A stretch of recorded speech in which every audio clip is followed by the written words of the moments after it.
अरे ओ मास्टरनी, ये स्कूल की जमीन तो अब मेरी है। चुपचाप अंगूठा लगा दे, वरना तेरे स्कूल पर बुलडोजर चलवा दूंगा। जमींदार ने विधवा के आंचल पर हाथ डाला तो 10 मिनट बाद ही क्या हुआ, ऐसा कि पुलिस भी देखती रह गई।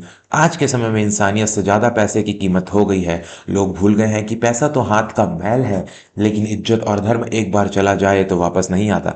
कहानी की शुरुआत होती है रामपुर नाव के एक छोटे से खुशहाल गांव से। इस गांव के पुराने बरगद के पेड़ के नीचे एक छोटा सा स्कूल चलता था। इस स्कूल की इमारत पक्की नहीं थी, छत एक अप्रैल की थी, लेकिन वहां के बच्चों के सपनों की बुनियाद बहुत मजबूत थी। एक स्कूल को चलाती थी सावित्री देवी। सावित्री एक 45 वर्षीय विधवा महिला थी। 10 साल पहले उनके पति का देहांत हो गया था और उनके पति का यही सपना था कि गांव का हर बच्चा शिक्षित बने। अपने पति के इसी सपने को सावित्री ने अपनी जिंदगी का मकसद बना लिया था। सावित्री देवी के पास न तो बहुत धन था और न ही कोई रसूख, बस थी तो उनकी ईमानदारी और गांव वालों का थोड़ा सा साथ। वह बच्चों को अपनी संतानों की तरह मानती थी। सब कुछ ठीक चल रहा था, लेकिन कहते हैं ना कि ग्रहण को लगते देर नहीं लगती। गांव के सबसे बड़े जमींदार ठाकुर भानु प्रताप सिंह का बेटा विक्रांत शहर की अपनी पढ़ाई पूरी करके लौटा था। विक्रांत शहर की चमक दमक में अपनी सड़े जड़े भूल चुका था। उसे गांव की मिट्टी से प्यार नहीं था, उसे प्यार था तो सिर्फ पैसों से। उसकी नज़र उस जमीन पर थी जहां सावित्री का स्कूल चलता था। वह जमीन एक गांव की सामलात साझा जमीन थी, लेकिन विक्रांत वहां एक आलीशान रिजॉर्ट बनाना चाहता था। एक सुबह जब सावित्री देवी बच्चों को पहाड़े सिखा रही थी, तभी एक काली एसयूवी धूल उड़ाती हुई स्कूल के कच्चे मैदान में आकर रुकी। गाड़ी का दरवाजा खुला और उसमें से विक्रांत उतरा। आंखों पर काला चश्मा, महंगे कपड़े और चेहरे पर घमंड। उसके पीछे उसके दो लठैत भी थे।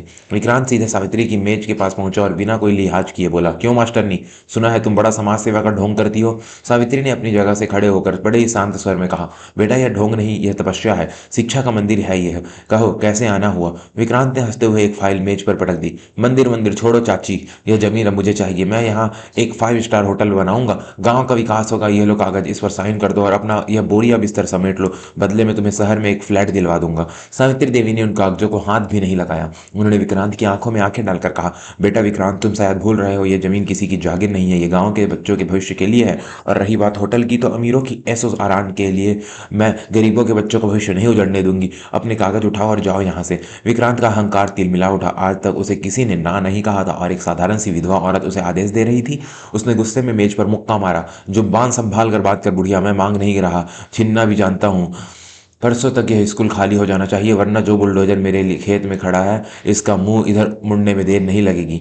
इतना सन्नाटा कहकर विक्रांत वहां से चला गया, लेकिन स्कूल में एक सन्नाटा छोड़ गया। बच्चे डर गए थे। सावित्री देवी जानती थी कि विक्रांत सिर्फ भी गिदड़ भभकी नहीं दे रहा, वह वाकई कुछ भी कर सकता है। दोस्तों, कहानी में आगे बढ़ने से पहले अगर आप भी मानते हैं कि शिक्षा और गुरु का स्थान सबसे ऊंचा होता है, तो अभी के अभी हमारे चैनल्स को सब्सक्राइब करें और घंटी का बटन दबाएं। हम ऐसी ही पारिवारिक और सामाजिक कहानियां आप तक लाते रहेंगे। अगले 2 दिन सावित्री देवी के लिए बहुत भारी रहे। उन्होंने सरपंच से बात की, पुलिस थाने गई, लेकिन विक्रांत के पैसों और रसूख के आगे किसी ने उनकी एक न सुनी। थानेदार ने तो यह कहकर वापस भेज दिया कि आपसी मामला है, आपस में सुलझा लो। तीसरी रात जब सावित्री अपने घर में बैठी भगवान की मूर्ति के सामने दिया जला रही थी, तभी उनका फोन बजा। फोन विक्रांत का था। नमस्ते मास्टरनी जी, क्या सोचा, कल सुबह तक का ही वक्त है। अगर इज्जत प्यारी है तो और जान की सलामती चाहती हो तो अभी मेरी हवेली पर आ जाओ, कुछ समझौते की बात कर लेते हैं, शायद मैं स्कूल को बख्श दूं। सावित्री के देवी का दिल जोर से धड़का। रात के वक्त एक विधवा औरत को हवेली पर बुलाना यह सर्वतमीजी थी, लेकिन फिर उन्हें उन 100 बच्चों के चेहरे याद आए जो उनके स्कूल में पढ़ते थे। अगर उन्होंने हार मान ली तो उन बच्चों का क्या होगा। सावित्री ने एक गहरी सांस ली और कहा, ठीक है विक्रांत, मैं आ रही हूँ, लेकिन याद रखना मैं समझौते के लिए नहीं, न्याय के लिए आ रही हूँ। सावित्री देवी ने अपनी शॉल ओढ़ा, अपनी पुरानी चप्पलें पहनी और हवेली की तरफ चल दी। अंधेरा गहरा था, कुत्ते भौंक रहे थे, लेकिन सावित्री के कदम नहीं डगमगाया। एक माँ जब अपने बच्चों छात्रों के लिए लड़ती है तो उसमें दुर्गा जैसी शक्ति आ जाती है। हवेली के बड़े गेट के अंदर घुसते ही सावित्री को अजीब से महसूस हुई। चारों तरफ सन्नाटा था। विक्रांत अपने दीवान खाने में बैठा शराब पी रहा था। उसके पास वही फाइल रखी थी।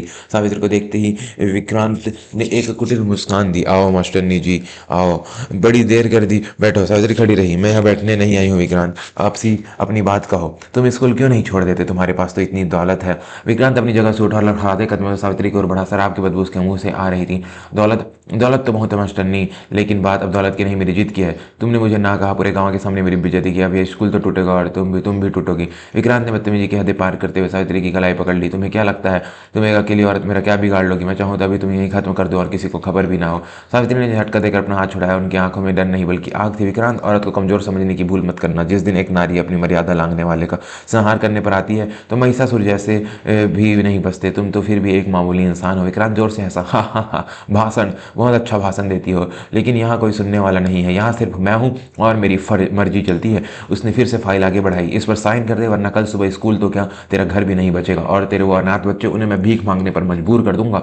सावित्री ने फाइल हाथ में ली। विक्रांत के चेहरे पर जीत की खुशी थी। उसे लगा कि सावित्री डर गई है, लेकिन तभी सावित्री ने कुछ ऐसा कहा जो विक्रांत ने सोचा भी नहीं था। साइन तो मैं करूंगी विक्रांत, लेकिन इन कागजों पर नहीं, तेरी बर्बादी के परवाने पर। क्या मतलब? विक्रांत चौंक गया। तभी सावित्री ने अपनी साड़ी के पल्लू के नीचे से अपना फोन निकाला। फोन की स्क्रीन जल रही थी, उस पर फेसबुक लाइव चल रहा था।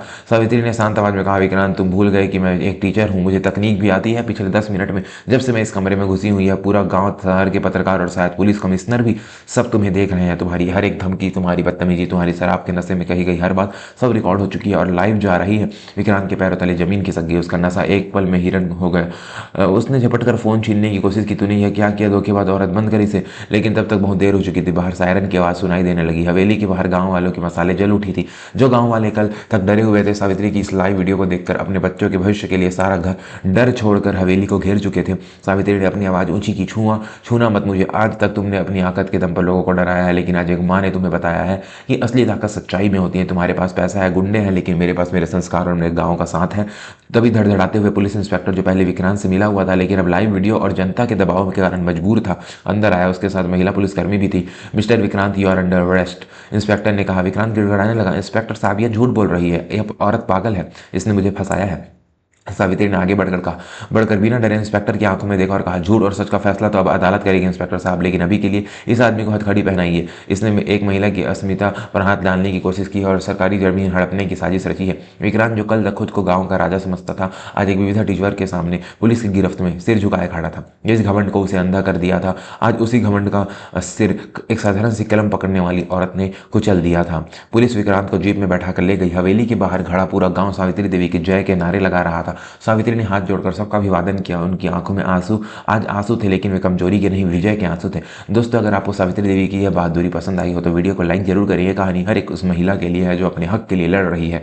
अगले दिन सुबह उसी स्कूल में उसी बरगद के पेड़ के नीचे फिर से क्लास लगी, लेकिन आज नजारा बदला हुआ था। आज सिर्फ बच्चे नहीं, गाँव के बड़े बुजुर्ग भी वहाँ खड़े थे। और सबसे बड़ी बात, आज उस जमीन की तरफ आंख उठाकर देखने वाला कोई घमंडी जमींदार वहाँ नहीं था। कुछ दिनों बाद विक्रांत की जमानत अर्जी खारिज हो गई, क्योंकि वीडियो सबूत बहुत पुख्ता थे। उसके पिता ठाकुर भानु प्रताप को भी अपनी साख बचाने के लिए पंचायत में माफी मांगनी पड़ी और उन्होंने स्कूल को पक्का बनवाने का लिखित वादा किया। सावित्री देवी ने साबित कर दिया कि एक अकेली औरत अगर ठान ले तो वह बड़ी से बड़ी चट्टान को भी हिला सकती है। यह कहानी हमें सिखाती है कि बुराई चाहे कितनी भी ताकतवर क्यों ना हो, सच्चाई और साहस के सामने उसे घुटने टेकने ही पड़ते हैं। कभी भी किसी को कमजोर नहीं समझना चाहिए और न ही अपनी ताकत का गलत इस्तेमाल करना चाहिए, क्योंकि समय का पहिया जब घूमता है तो राजा को रंक बनने में देर नहीं लगती। दोस्तों, उम्मीद है यह कहानी आपके दिल को छू गई होगी। क्या सावित्री देवी ने सही किया? कमेंट करके अपनी राय जरूर बताएं। ऐसी दिल को छू लेने वाली प्रेरणादायक कहानी के लिए हमारे चैनल को अभी सब्सक्राइब करें, वीडियो को अपने परिवार और दोस्तों के साथ शेयर करें ताकि समाज में जागरूकता फैले। मिलते हैं अगली कहानी में, तब तक के लिए अपना ख्याल रखें, सुरक्षित रहें। जय हिंद, जय भारत।